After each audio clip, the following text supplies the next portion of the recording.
Once upon a time, in a small kingdom nestled between two great hills, there lived a young woman named Elsie. She worked in the stables, caring for horses from dawn until dusk, her hands rough, her heart quiet. On one hill, the soil was rich, and people grew grapes and wheat in golden rows. But the other hill was different. The wind there blew so fierce and wild that no one dared to climb it. They called it the Hill of Heavy Wind. There was only one road to the sea, and it wound gently around that hill, long but safe. To reach the sea faster, one would have to cross the hill itself, but no one ever did. They said the wind would knock you down, steal your goods, and leave you broken on the stones. So everyone chose the long way, year after year. King Alaric watched this from his tower, and something in his heart grew heavy. My people turn from every hard thing, he thought. They do not know how strong they truly could be. One gray morning, he called his daughters, his knights, and all his people into the great hall. "You all know the Hill of Heavy Wind," he said. "We walk around it instead of over it. Today, I will place our royal banner at its peak.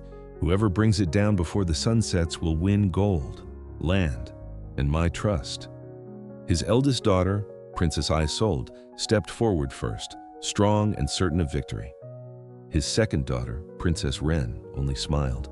She trusted her mind far more than her hands. Near the doorway, quiet and unnoticed, stood Elsie. She had only come to listen, not to compete, but something in the king's words stirred deep inside her. The gates opened, the trial began. Princess Isolde reached the hill first, her armor gleaming, her cloak billowing behind her like a promise. At the first bend, the wind caught her cloak like a great sail. She stumbled, tried again, and finally turned back. "This wind asks the impossible," she said. Princess Wren did not even try to climb. She studied the rocks, the dust, the shape of the wind itself. "There must be a smarter way," she said. "I will design a tunnel instead," and she returned to the castle to draw her plans.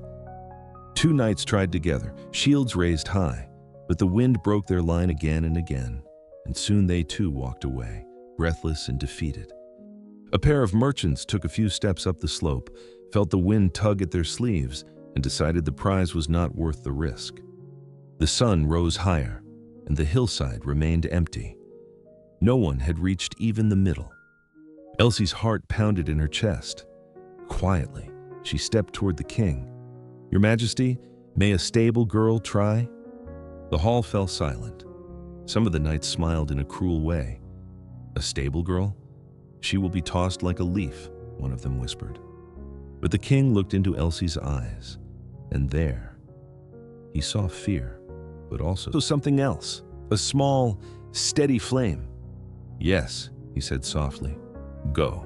The hill does not care if you are a princess or a girl from the stables." Elsie bowed and walked alone toward the slope.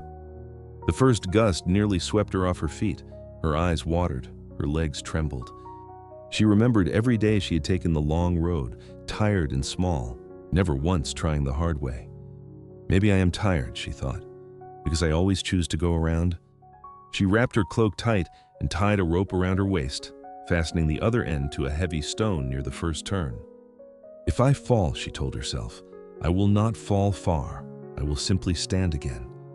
Step by step, she climbed. She leaned into the wind when it pushed against her. She turned her shoulder when it struck from the side. She did not fight the wind with anger. She listened to it. She adjusted. Sometimes she slipped to her hands and knees. The stones scraped her palms raw, but each time she rose again. Below, the people watched the small figure climbing. No armor, no shield, only steady steps. Elsie reached the middle of the hill, where the wind grew wild and merciless. For one long moment, she wanted to stop. She looked down at the long road curling around the hills. The same road walked every day, year after year, never changing. "I did not come this far," she whispered, "only to turn back now." She rose again, gathered what strength remained, and kept climbing. At last, she reached the top. The banner stood wedged in a crack between the rocks, trembling in the wind.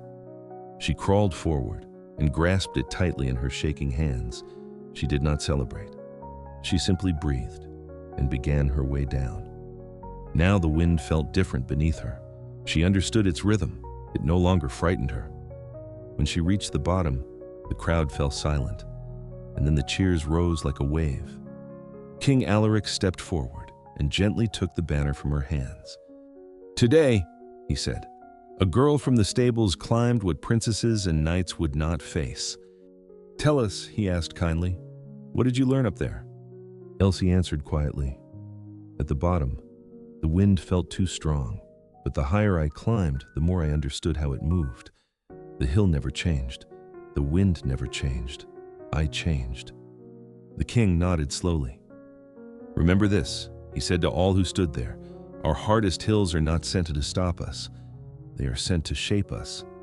From that day forward, a new road was built over the hill of heavy wind, and Elsie helped guide its path, for she understood the wind better than anyone alive. People crossed slowly at first, afraid, but with each journey, they grew braver, and when the wind touched their faces, many of them found themselves smiling. We all have our own hill of heavy wind, our own fear, our own doubt. If we always walk around them, nothing in us ever changes. But when we choose to face them, they quietly shape who we become. The hill in front of you was never truly the enemy. The real enemy is the quiet voice that tells you to wait. But the moment you take one step into the wind, your whole world begins to open. Not because the challenge grows smaller, but because you grow larger than it.